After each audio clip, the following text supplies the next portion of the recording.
You're welcome to my new home, the Royal Palace Delish Coffee and Tea. Pasok po tayo. This is my home, and I hope to see you more often here as you enjoy the fantastic food ideas that we will be giving you.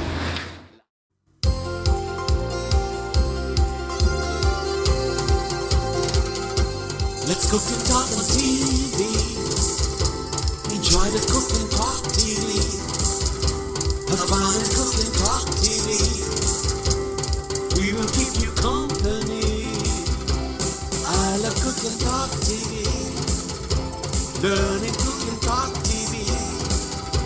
All in Cook and Talk TV. Have fun and Cook and Talk TV.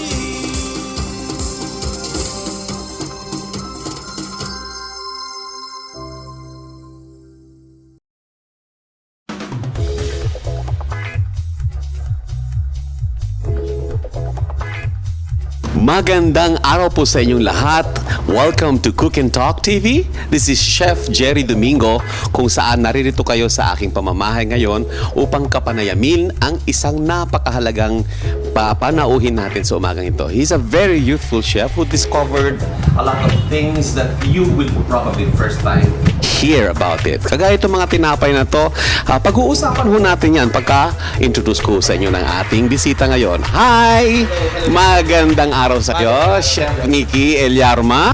Yeah, tell me, no, it's your first time to visit my place, my home. How are you? Wow, I mean, the place is awesome.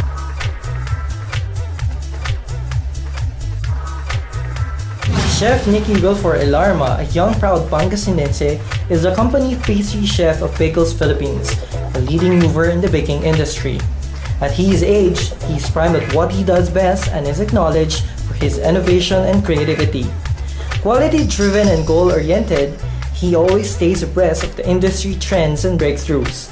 The reason why he is one of Bakels' assets. So, what do you exactly do as a chef? Okay, my main responsibility is to produce top of the quality patisserie and boulangerie. I mean, lahat ng pwede mong maisip pagdating sa pastries, sa breads. So sa akin lahat yan, sakop ko lahat. Okay, i-localize natin. Patisserie, ibig ho sabihin nito ay pastry at saka yung boulangerie, tinapay. Kasi you represent something like Bakels, bakery ingredients since 1904. Wow, ang tagal na noon, ano? So tell me something about what the Bakel is all about. Yes, so we are at Bakels. I am the company pastry chef in the Bakels. So my main job is to research and develop products, mga produkto natin na pwede nating masabing top of the line. So we are working globally but still working on the ingredients locally.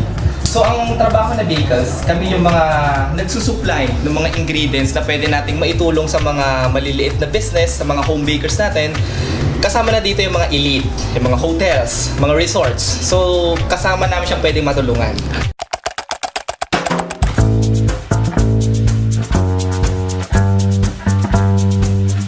So, itong mga tinapay na ginawa mo dito, dinevelop mo ito, ano itong maitim na ito? Bakit napakaitim? Yan, okay, wow. Kung ako ay isang ordinaryong Pilipino, makikita ko ang isang tinapay na yan na maitim. Ang papasok sa isipan ko is matigas. Matigas, parang hindi ka aya-ayang tingnan. Okay. But if you think of it as a global market, Okay. ang ganda. Black is beautiful for me. So ayan, Ano siya? ginamitan natin siya ng activated carbon na tinatawag. Pakiulit. Activated? Activated carbon. Bakit carbon? Pwede kong hawakan, ano? Pwede, sir. Pwede kong Pwede pisilin. mong tignan kung anong Whoa! Okay, so, structure. okay, you were saying about the black bread that has carbon in it. What's exactly in it? Actually, that's a bamboo charcoal powder. Bamboo charcoal. Hindi siya yung tipong pwede lahat ng charcoal. Isa Okay. siyang uri ng Uling, in other words. Okay. Sa Tagal. Meron tayong variety ng uling na ginagamit. Ito yung tinatawag nating muso bamboo. Okay. Ngayon si muso bamboo, kailangan mo siyang i-treat in a super high temperature which is 800 degrees Celsius. Ganun siya kainit para magpunta siya sa white charcoal stage. Then saka mo siya kukunin as powder. So does that mean does it give a distinct flavor? Meron ba siyang kakaibang lasa sa tinapay? Yes. Sa lasa, ang pwede kong masabi, meron siyang distinct flavor talaga. Hindi mo siya pwede mahilun tulad sa iba. Kaya pwede mong masabing, wow, this is amazing. This is original. Okay. Meron siyang gritty flavor na smoky. Smoky? Yes. Ano nasa loob nito? Nasa loob niyan is our very own Alaminos longganisa. Ha! Yan ang tinatabi natin. Kasi pinagsasanib natin ang teknolohiya at siyensya ng Bakels at saka yung mga local, ito na ho yung sinasabi natin, we will try to localize the food that is international in caliber, pero ginawa ni Chef Nikki, nilagyan ng Alaminos longganisa. Wow! Para may dagdag lang dun, sir, hindi lang siya basta decoration. Ang naitutulot na kagandahan ng activated carbon is kina-flush niya lahat ng toxins sa ating katawan. So it's very healthy. Si activated carbon, kinukuha niya lahat ng toxins tapos kina-flush natin. Nagde-deodorize din siya. So binabalance niya yung mga ions sa natin. Sa katawan natin. So, alam mo yun, kumain ka na, isang pang hala. Ah, okay. That's very interesting.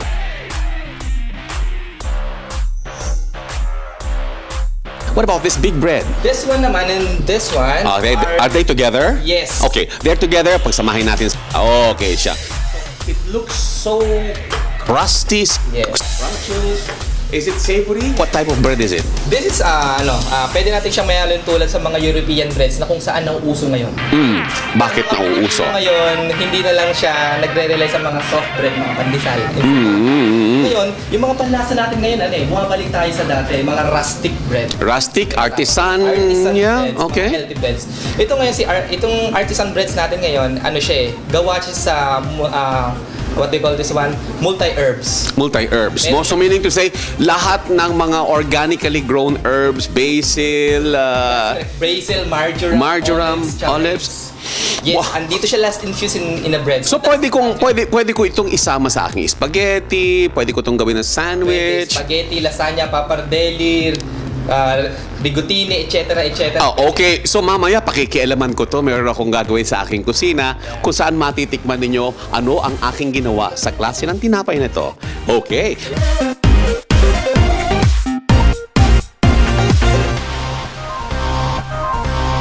So what about this? This naman, ito po yung tinatawag natin mga multi-seed bread. Multi-seed. Yes. Kasi Different seeds and grains on it. seeds. Yes, and that's a very natural seeds. As you can see sa toppings pa lang, makikita mo na siya. Makikita ko to, I see. May pumpkin seed. Yeah, it's multi-grain. It's very good for the health, and then it's for those, especially yung mga nagda-diet at saka nasa gym, nagpa-pump ng gym, usong-uso ngayon yung... So ngayon yan. Yeah. Healthy living tayo ngayon. Ang problema ngayon, saan ko bibilin ito mga ito? Yan, hindi mo lang siya basta bibilhin. Kami ang lalapit sa'yo. So ibig sabihin sa lahat ng mga entrepreneur na gustong magtayo ng bakery o kaya matuto, may mga seminars ho sila na gaganapin sa just wait for dito ho sa Cook and Talk TV, sasabihin natin kung kailan. Magkakaroon ho tayo ng mga ganong klaseng mga festivals, events that will support the advocacy of good food. Tapos mga estudyante na nakikinig ba kayo? Sa lahat ho ng mga kabataan na sinasabi ko sa inyo, redeem that time. Instead of doing a lot of things that are nonsensical and contributory to whatever it is that you would aspire, andito ang isang huwarang magagaya nating estudyante, a barrio boy. Like me, I am from the barrio boy. I'm from the city.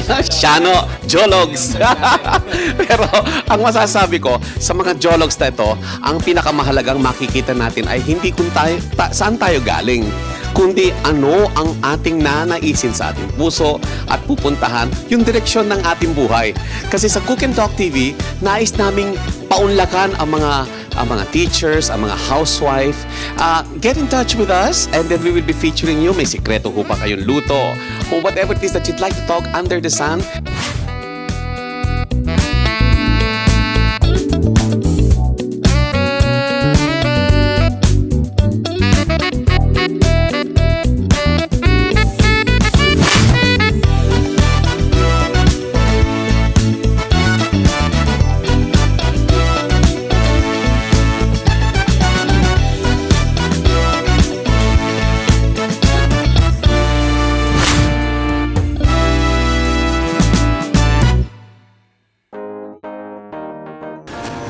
Hi, welcome back. Now, welcome to my kitchen kung saan natin gugutay-gutayin ang mga gulay na nasa aking mise en place ngayon kung aking igigisa ang isang kakaibang Mediterranean na food which is actually They take it for breakfast.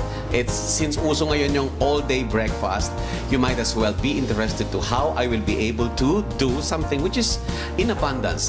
Tupakay kamatis, batuhan ng kamatis, murang-mura. Kaya naisipan kong gumawa ng shakshuka. It's a Mediterranean dish with poached egg. Kung ano ang aking gagawin, makinig ho kayo mamaya at pag-aaralan ninyo kung ano ang up. At syempre, andito ako ngayon para mangulit sa kusina ni Chef Jerry. Huli. Titikman natin kung nakakabusog ba yung sasabihin niya. O kaya yung gagawin natin. Tikman natin mamaya. Halika yun. Okay, pasok ho kayo dito. Samahan niyo ho kami magluto ng shakshuka at saka sa mga bread na kakainin natin mamaya. Tara na! Chef Jerry promises a dish that shall integrate Chef Nikki's bread, and that's what you're going to get. Shakshuka is a dish of eggs poached in a sauce of tomatoes, chili peppers, and onions, often spiced with cumin. Here are the ingredients. Keep a list for next time's cooking for the family.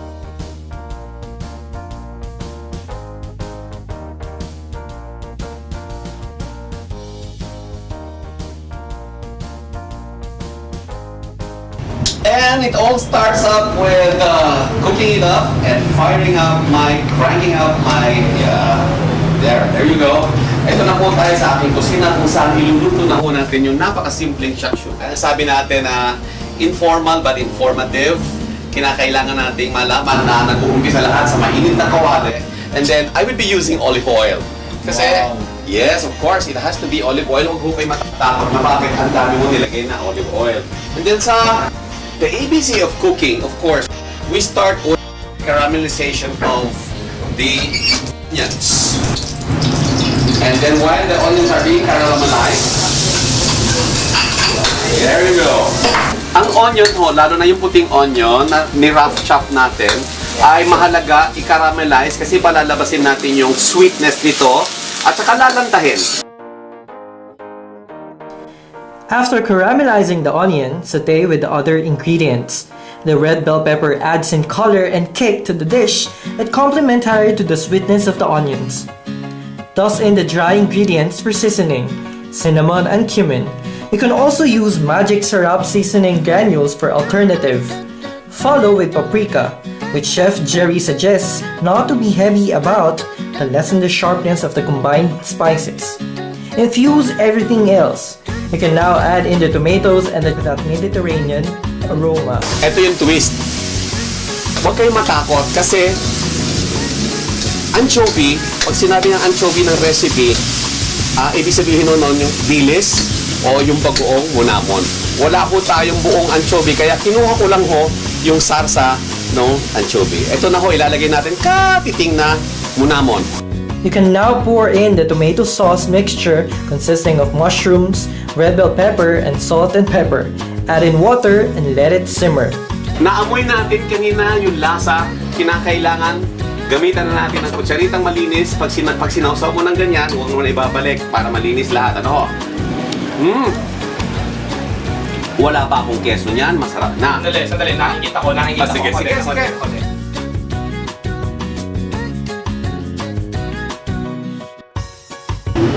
Iba na level. In this case, I would like to put Parmesan cheese. Kung wala ko kayong Parmesan cheese, magpakatotoo na po tayo.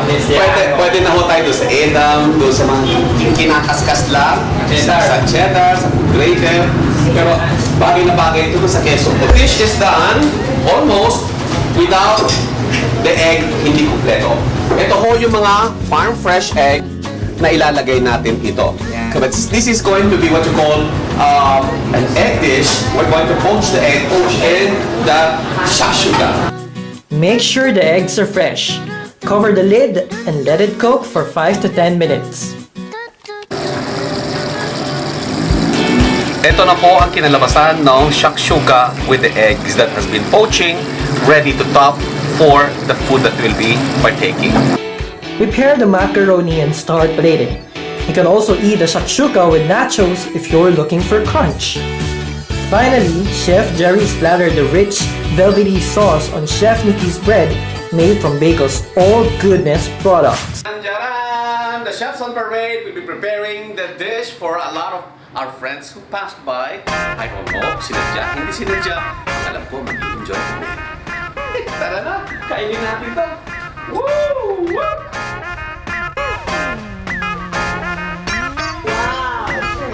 Different talaga, Sir Jerry.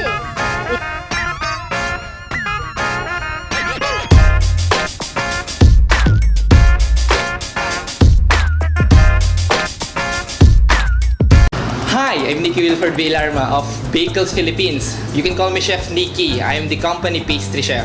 Kung gusto nyo ng tulong, andito po kami. You can email me at nikki.alarma@bakelsph.com.